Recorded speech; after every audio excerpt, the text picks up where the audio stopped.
சிறை காவடி எல்லாம் இறங்க வேண்டிய காவடி எல்லாம் விரைவாக வருமாறு நம்ம கொண்டு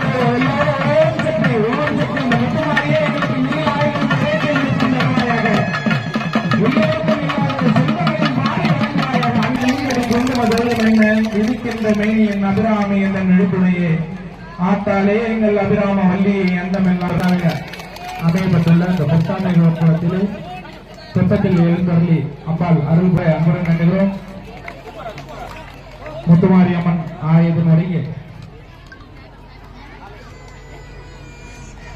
தீமிதி உற்சவம் சீரோடும் சிறப்போடும் நடைபெற்றுக் கொண்டிருக்கிறது. அம்பாளுடைய பக்தர்கள் அனைவரும் ஒவ்வொருவராக தீமிதிக்கக்கூடிய காட்சியை நாம் இப்பொழுது அந்த அம்பாள் காட்சியாக தரிசித்துக் கொண்டிருக்கின்றோம். நிறைய ரோட்ல நிக்கலாம். அந்த காவடியில தயவு செஞ்சு சீக்கிரமா வாங்க.